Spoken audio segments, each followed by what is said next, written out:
Assalomu alaykum, hurmatli brifing ishtirokchilari. Yangiyer shahar qurilish va uy-joy kommunal xo'jaligi bo'limi tomonidan kelajakda ustuvor loyihalar hamda vazifalar bo'yicha ma'lumot berib o'taman.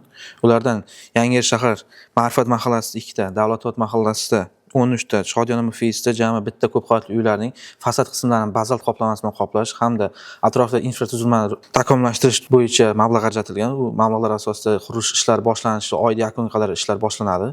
Hamda Yangiyer shahar Navro'zod mahallasi hududidagi jami 20 ta ko'p qavatli uylar fasad qismlari ta'mirlanib, foydalanishga topshiriladi.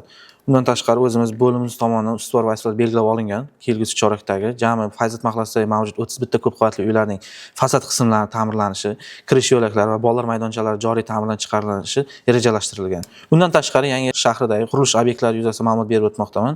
2026-yilga jami tashabbuskor open byudjet driver loyihalari asosida 2 ta, birinchisi Jomiy mahallasidagi ekopark qurilish loyihalari jadal ishlari olib boshlandi hamda Yangiyer shahar Janubiy Mirzacho'l kanalining 2 kilometr qismidagi driverimiz quruvchi tomonidan qurilishlar olib borilmoqda. Unga nisbatan yoritish chiroqlari hamda workout maydonchasi, sport maydonchasi hamda piyodalar yo'lagining ta'mirlanishi rejalashtirilgan. Bundan tashqari Yangiyer shahar Yangiobod mahallasida yangi quriladigan, barpo etiladigan 510 o'rinlik maktab hamda 150 o'rinlik maktabgacha ta'lim tashkilotlari hozirgi kunda loyiha ishlari olib borilib, quruvchi tanlash an'anasi jarayoniga yetib borilgan.